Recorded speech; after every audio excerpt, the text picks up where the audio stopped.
Shalom dan salam sehat selalu. Selamat berjumpa kembali jemaat Tuhan melalui renungan harian Rabu 18 November 2020. Bacaan kita hari ini Kitab Ester pasal 7 ayat 1 sampai 10. Sebelumnya mari kita berdoa.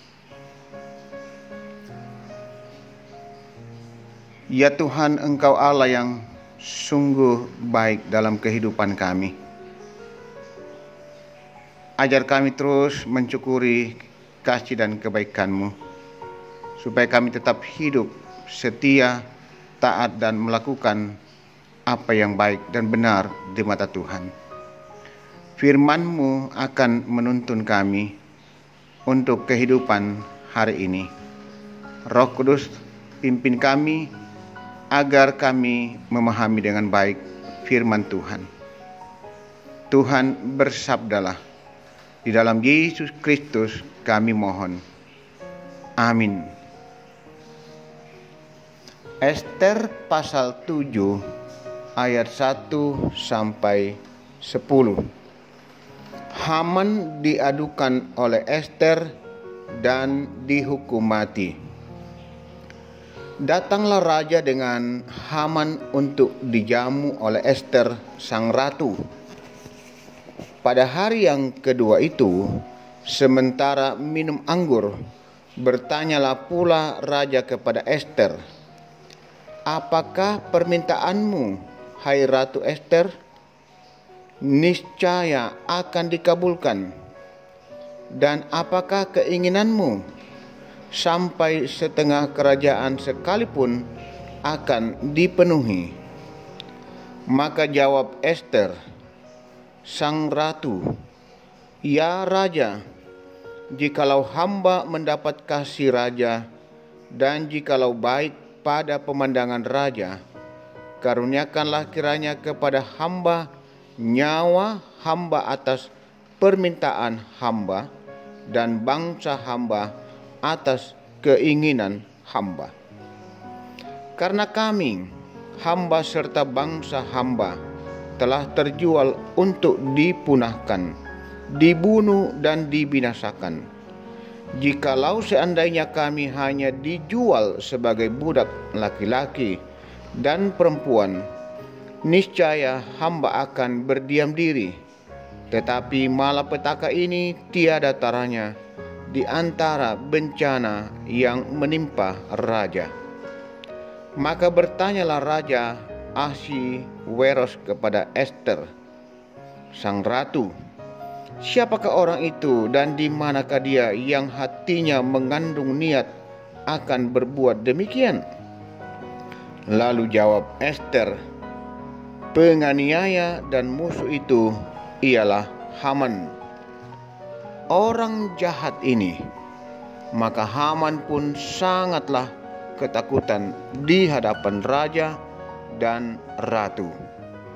Lalu bangkitlah raja dengan panas hatinya daripada minum anggur dan keluar ke taman istana.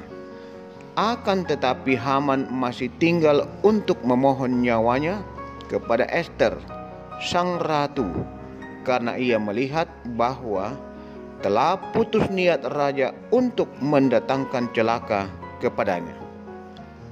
Ketika raja kembali dari taman istana ke dalam ruangan minum anggur, maka Haman berlutut pada katil tempat Ester berbaring. Maka tita raja, "Masih jugakah ia hendak menggagahi sang ratu di dalam istanaku sendiri?" Tatkala tita raja itu keluar dari mulutnya, maka diselubungilah muka Haman. Sembah Harbona, salah seorang sida-sida yang di hadapan raja. Lagi pula tiang yang dibuat Haman untuk Mordekai, orang yang menyelamatkan raja, dengan pemberitahuannya itu, telah berdiri di dekat rumah Haman 50 hasta tingginya. Lalu titah raja, sulahkan dia pada tiang itu.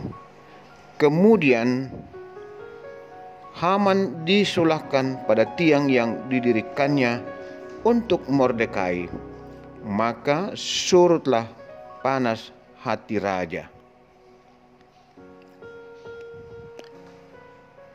Senjata makan tuan. Tema kita hari ini. Seorang anak yang nakal mencoba mencuri buah mangga milik tetangganya. Karena pohon mangga itu cukup tinggi, sang anak pun mencoba mencari cara untuk mengambil buah mangga itu. Ia akhirnya membawa sebuah ketapel dan beberapa batu kecil. Beberapa kali mencoba menembakkan batu dengan ketapel namun tidak mendapatkan hasil. Akhirnya ia mengambil batu yang terakhir dan menarik ketapel dengan sangat kencang. Kemudian batu itu meluncur dengan sangat kencang mengenai batang pohon dan terpantul kembali mengenai kepala anak itu. Itulah yang sering orang katakan dengan istilah senjata makan tuan. Istilah itu juga dialami oleh Haman, seorang kepercayaan Raja Ahasiweros yang diberi mandat menjadi kepala para pembesar istana. Ia merencanakan sebuah rencana yang sangat jahat untuk membunuh Mordekai dan Ester dan memusnahkan atau melenyapkan bangsa Yahudi. Haman juga telah menyiapkan tiang penyulaan atau tiang pancung untuk menggantung Mordekai. Tetapi Tuhan tidak tinggal diam melihat Haman yang ingin memusnahkan umatnya. Allah bertindak dengan menggagalkan rencana Haman. Setelah rencananya diketahui oleh Ester, ia kemudian diadukan oleh Ester kepada raja dan raja sangat marah. Puncaknya, Haman akhirnya dihukum mati di tiang yang telah ia siapkan untuk Mordekai. Senjata makan tuan. Rencana jahatnya kembali kepadanya. Saudara-saudara yang dikasihi dan diberkati Tuhan, dalam kehidupan ini mungkin kita sering merasa cemburu atau iri hati karena merasa tersaingi oleh orang tertentu dalam kehidupan kita, sehingga kita memiliki pikiran negatif kepada orang tersebut. Ingat bahwa jangan sampai kita seperti Haman yang merencanakan keburukan atau kejahatan yang dapat merusak atau menghancurkan diri kita sendiri. Tetaplah selalu berpikir positif, jauhkan kecemburuan, iri hati, dan segala yang jahat dari kehidupan saudara. Tetapi sebaliknya, lakukanlah yang baik dan muliakanlah Tuhan dalam hidupmu. Tuhan memberkati. Amin. Saudara-saudara, marilah kita tenang dan kita berdoa.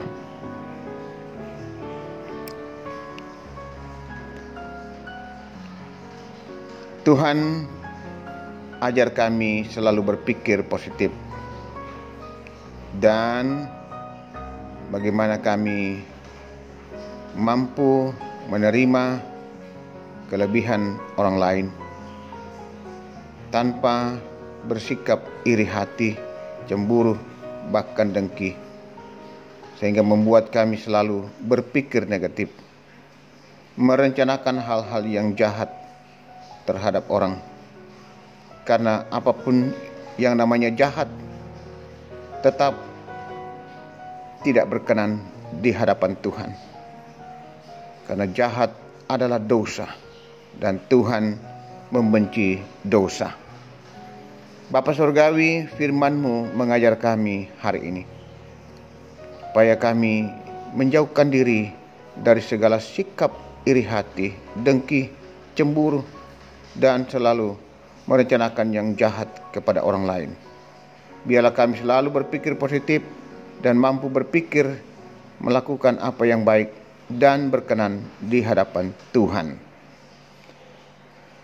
Berkati kami Tuhan, segenap umat-Mu yang menikmati firman-Mu hari ini. Roh Kudus kiranya terus menolong kami, memampukan kami, menghayati dan melakukannya lewat kehidupan kami setiap hari. Kami terus berdoa untuk persekutuan kami, kebersamaan kami di jemaat Tuhan, di jemaat Rama. Biarlah jemaat-Mu terus hidup melakukan apa yang baik dan benar di mata Tuhan, melakukan apa yang menyenangkan hati Tuhan. Ya Tuhan, tuntun dan bimbing kami dengan firman-Mu. Bapa Surgawi, kami juga terus berdoa untuk persekutuan kami, pelayanan-pelayanan kami. Tuhan memberkati, termasuk ibadah yang sudah boleh berlangsung di gedung gereja. Kami akan tetap berhikmat menjalani kehidupan ini dengan menerapkan protap kesehatan. Dan kami terus berserah, mohon kuasa kasih penyertaan dan perlindungan Tuhan melindungi setiap kami umat-Mu ketika kami datang bersekutu, beribadah pada hari Minggu di gedung gereja. Biarlah kami tetap merasa aman dan nyaman dalam lindungan kuasa Tuhan, dan kami pulang pun juga dengan damai sejahtera. Ya Tuhan, berkati juga pembangunan yang masih berlangsung, ruang serbaguna dan juga ruang sekolah minggu. Berkati seluruh warga jemaat, para simpatisan bahkan donatur untuk mendukung sampai selesainya pembangunan ini. Memberkati majelis gereja, komisi sarpras, para tukang yang bekerja. Kami percaya dengan semua itu, apa yang kami lakukan bisa terwujud pada waktunya. Kami juga terus berdoa untuk pekerjaan warga jemaat. Berkati ya Tuhan, berilah kekuatan, kesehatan, kemampuan, bahkan keberhasilan. Bukakan pintu-pintu berkat bagi segenap umat-Mu. Dalam perjuangan umat-Mu senantiasa mengandalkan Engkau Tuhan. Juga bagi jemaat yang masih terus berjuang mencari pekerjaan, bukakan jalan. Jawab doa dan harapan mereka. Anak-anak kami yang menuntut ilmu, berikan mereka hikmat, akal, kemampuan di bangku sekolah, di bangku kuliah. Saudara-saudara kami yang juga mencari pasangan hidup, Tuhan yang akan menuntun menunjukkan bagi mereka, sehingga mereka tetap setia kepada Yesus karena perkara ini. Ya Tuhan, bagi orang tua kami para lansia, topang mereka terus, kuatkan, sehingga mereka tetap hidup berpengharapan di dalam Tuhan. Tuhan, kami juga berdoa untuk saudara-saudara kami yang boleh mengucap syukur atas kasih anugerah dan berkat-Mu, yang berulang tahun, merayakan dan mensyukuri ulang tahun perkawinan, yang dikaruniai anak, cucu, sembuh dari sakit, naik pangkat, lulus ujian, dan berbagai hal yang segenap umat-Mu boleh nikmati. Tuhan memberkati dan menyempurnakan. Di balik itu kami doakan saudara-saudara kami, khususnya jemaat yang dalam beban pergumulan sakit penyakit. Tuhan lawat mereka, jamah pulihkan dan sembuhkan saudara-saudara kami. Kami berdoa untuk anak kekasih Fiona Sambo Tarore yang sedang dirawat di rumah sakit Luramai. Lawat ya Tuhan, jamah, berkati dan pulihkan semua upaya pengobatan. Oleh kuasa dan jaman tangan Tuhan, anak atau cucu terkasih Fiona Sambo Tarore akan boleh dipulihkan. Juga saudara-saudara kami, jemaat yang sudah boleh sembuh dari sakit penyakit dan saat ini dalam upaya pemulihan di rumah. Kekasih kami, saudara-saudara kami, Nyonya Ludia Saloko, anak kekasih Fernando Tangdiala, Nivi Ostriani, Nyonya Sapetau di Palu, Nyonya Anna Rampo,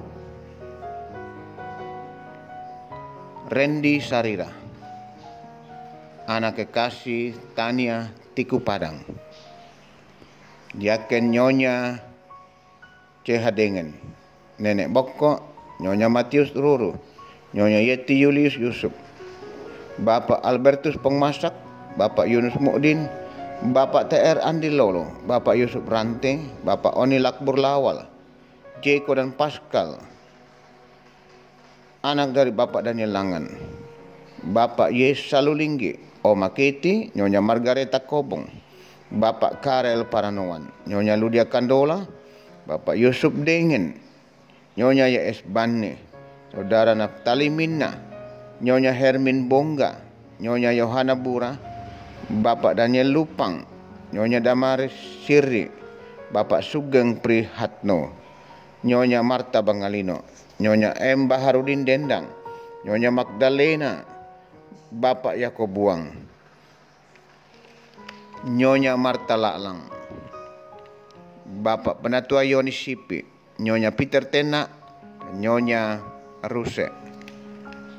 Semuanya mereka dalam bergumul karena sakit penyakit dan dalam upaya pemulihan di rumah. Tuhan topang mereka, jamah dan berkati, sembuhkan mereka. Ya Bapa Surgawi, juga kami terus berdoa untuk pemerintah bangsa dan negara kami. Tuhan terus memberkati pemerintah dalam upaya untuk memulihkan kondisi ekonomi. Demikian juga dalam upaya untuk memutus mata rantai penyebaran virus corona. Berkati pihak keamanan, para medis, dokter, perawat, dan semua yang terlibat di dalamnya. Kami percaya dengan tuntunan Tuhan dan kesungguhan dari pemerintah serta dukungan dari seluruh warga masyarakat, termasuk kami sebagai bagian masyarakat ini.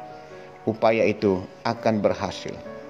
Ya Tuhan, seluruh hidup dan kehidupan kami hari ini kami bawa dalam tuntunan kasih, pimpinan dan penyertaan serta pemeliharaan Tuhan. Ini doa kami Tuhan. Ampuni dosa dan salah kami. Tuhan mau dengar, menyempurnakan doa sembahyang kami. Kami berdoa hanya di dalam pengasihan dan pengampunan Tuhan Yesus Kristus, Tuhan dan Juru Selamat yang selalu mengasihi, memberkati kehidupan kami. Amin. Demikian renungan kita pada hari ini. Selamat beraktivitas. Tuhan memberkati.